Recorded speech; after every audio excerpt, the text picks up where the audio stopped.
Hello, my friends. Janet Nambi here, your burnout prevention coach.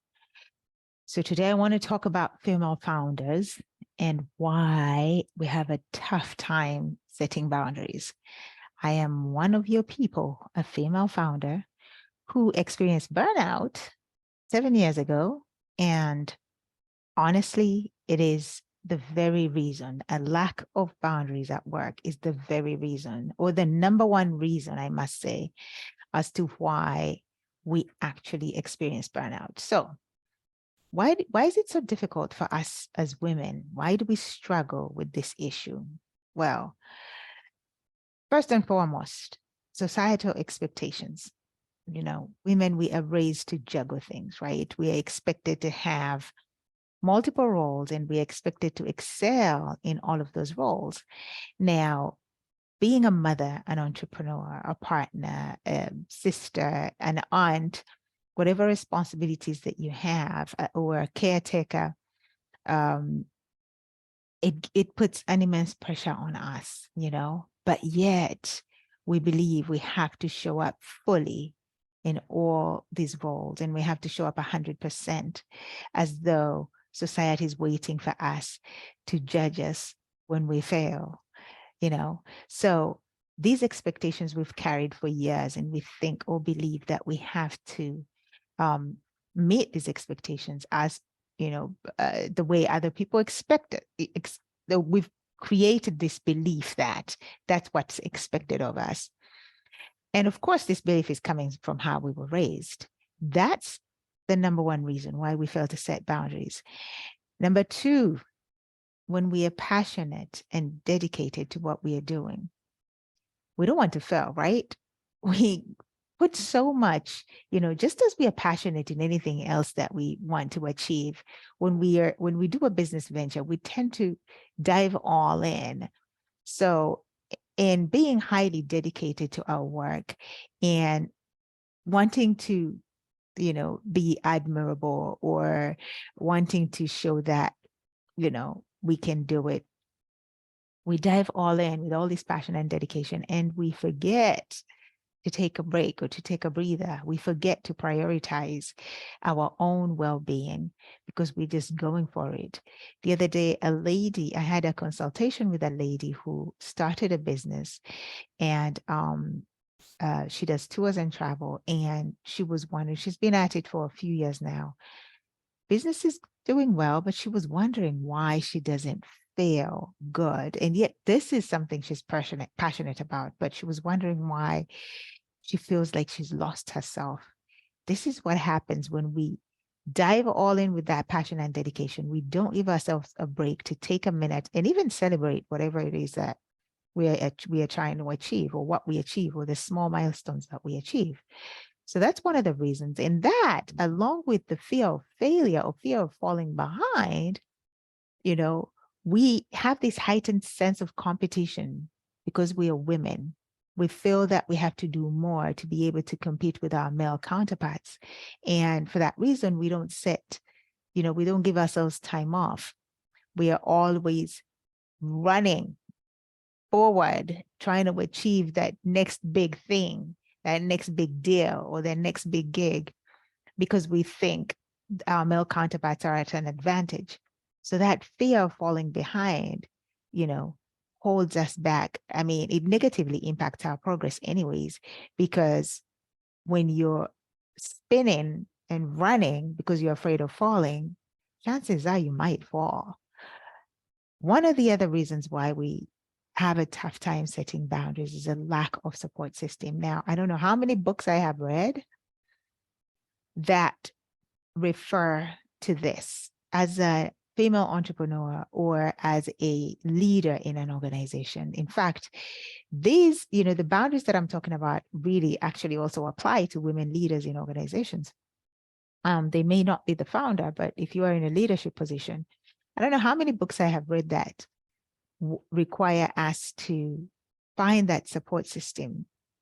Indra Nooyi, the former president of Pepsi, she said it very well, that when you're in the lead, when you're in leadership, you have to have a support system. You cannot survive without a support system.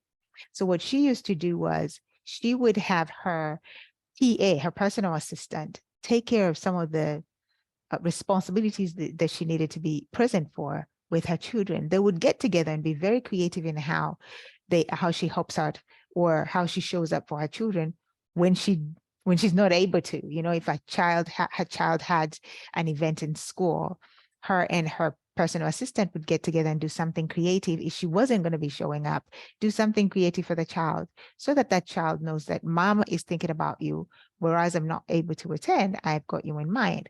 So in trying to manage all our roles, I mean, we have children, we have people we care for. You need to build a strong network that can help you when you need help, when you're juggling and struggling to carve out time for the many responsibilities as well as your own personal time. So a lack of a support system is one of the reasons that we fail to put boundaries in place now. And then we also have a tendency of feeling guilty, especially when we take personal time. Now, I do some traveling once in a while. Like I said, I'm a female founder. I have 4 children. And when I have to leave my home country to travel without my children, I feel so guilty. I am so guilty that sometimes I'm sitting on the plane and thinking, oh my God, when is that time going to come when I need to rush back home? But what's interesting is actually right now, as I'm recording this, I have traveled. I'm not at home with my children and the younger ones. And I am with my older son, 18-year-old. He lives in the US. We live in a different country. So I decided this time that, you know what, I'm not going to carry this guilt around because my older son needs me just as much as the younger ones need me. And if at all you're traveling for business, right, you want to give yourself that permission to show up for the business because you're showing up. I mean, you're going to be there for a period of time that's going to come to an end. And then eventually you can go back to the children. But I used to carry so much guilt and so much self-imposed pressure, leaving my children behind and not traveling with them. And I couldn't even travel with them in most cases because I was probably traveling for work or other things that were not going to, where I wasn't going to be able to juggle children or whatever I'm traveling for. So some of us have to travel for work and we're probably going to spend an extended period of time, maybe a couple of weeks. We tend to think that it's easier for men to leave children behind and go to work. And maybe it is. Mom guilt is something that we have to embrace, that it's there. But we don't have to use that mom guilt as a deterrent for setting boundaries. So that's one of the reasons why we fail to set boundaries, because we're carrying around that guilt. And as you're running around carrying that guilt around, you're not going to be able to set boundaries in whatever it is you're doing. Now, to address these challenges, some of the things that I want us to recognize is we need to prioritize ourselves. Because whatever it is we're doing out there, we're doing it for everybody else. It's very important that we have something to give. So one of the things that we need to do first and foremost is recognize the importance of setting boundaries. I mean, I don't know how I can emphasize this. We need to understand that if we don't set boundaries in our work life, we are going to burn out. And guess what happens when you burn out? Well, for starters, it's stress. It starts off as stress, which is chronic. Then it becomes burnout. And then when we don't deal with the burnout, that becomes depression. So you want to understand that it's very important to set boundaries. Otherwise, you might be looking at creating a much bigger problem than what you're experiencing right now. I know 2 people who have suffered heart attacks because they failed to set boundaries at work. So we need to understand the importance of setting boundaries. It's crucial for our well-being. It is crucial for our productivity, for our creativity, and for our overall success. So it is not a sign of weakness or a lack of dedication when we set boundaries. Secondly, we need to learn to set clear priorities, define what's most important, both in your own personal and professional life. You know, as we are chasing success, we often run after what's important in our professional lives and forget our own personal lives. And that is a recipe for disaster if we don't think about our own personal lives. Our personal lives should be a non-negotiable, because guess who's keeping that business running? Guess who's keeping the home running? Guess who's taking care of their parents, maybe? All these responsibilities, in order for us to show up fully, to be present fully, and to give the contribution that we need to give, we need to set clear priorities between our personal life and our professional lives. We also need, this is point number 3, is to delegate, learn to delegate and seek support. I don't know how many perfectionists I talk to. Actually, I think perfectionists are some of the people that often come to me for help. So I don't know how many perfectionists I talk to who want to do everything themselves. Now, this is what happens when especially with high achievers, we take on these responsibilities and we want to do everything ourselves. So we have a difficult time delegating either to our spouse or to even our own employees, and taking some load off to giving it to that team member who you want to teach to take that responsibility off of you. We don't want, we fail to have the trust or to believe that we can rely on somebody else to do what we do. And we often go around saying that they're not going to do it as well as I'm going to do it.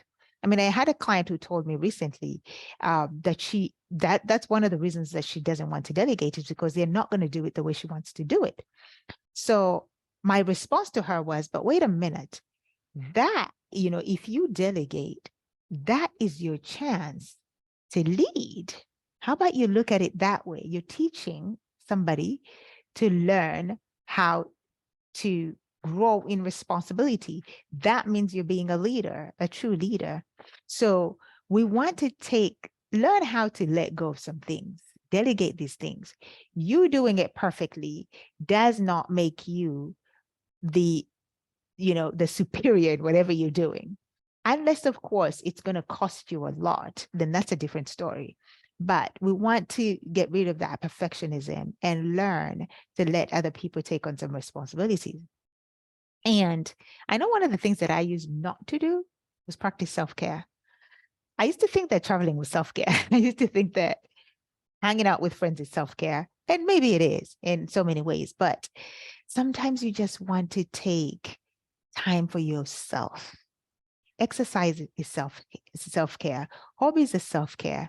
Time for relaxation, alone with your own thoughts, with your own mind, with your own feelings. That's self-care.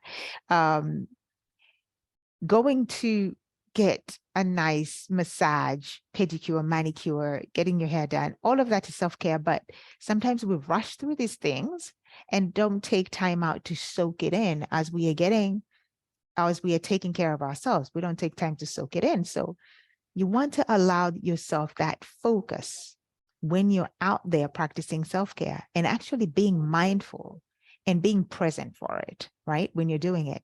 Now, number 5, you want to foster a culture of balance. As a founder, lead by example, promote a healthy work-life balance for your employees. If you have people who you're responsible for, because if you don't lead by example, how are they then going to learn to be able to create that balance in their lives? So that's our primary responsibility, actually, as female founders. I think that's a primary responsibility, to be able to teach others and lead by example. Let others learn how to live a life of balance.